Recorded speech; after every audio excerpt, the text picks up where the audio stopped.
তারপরে ডান পাটাকে সামনে নিয়ে হাতটাকে ফোল্ড করছি, চোখের সামনে ঢাকা দিচ্ছি, 1 খুলে দিলাম, 2 ক্লিয়ার, বডি ঠিক হয়নি, এদিকে এদিকে, নেক্সট বিপরীত দিকে আবার 3 and 4, হাত পাকা গেল, সোজা সোজা, এই সোজা হলো।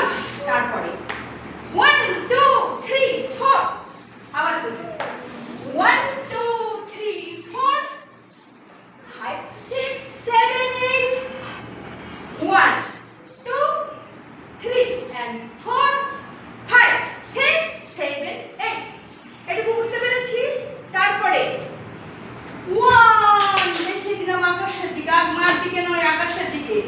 তারপরে হাত খুলছি, 2 3 4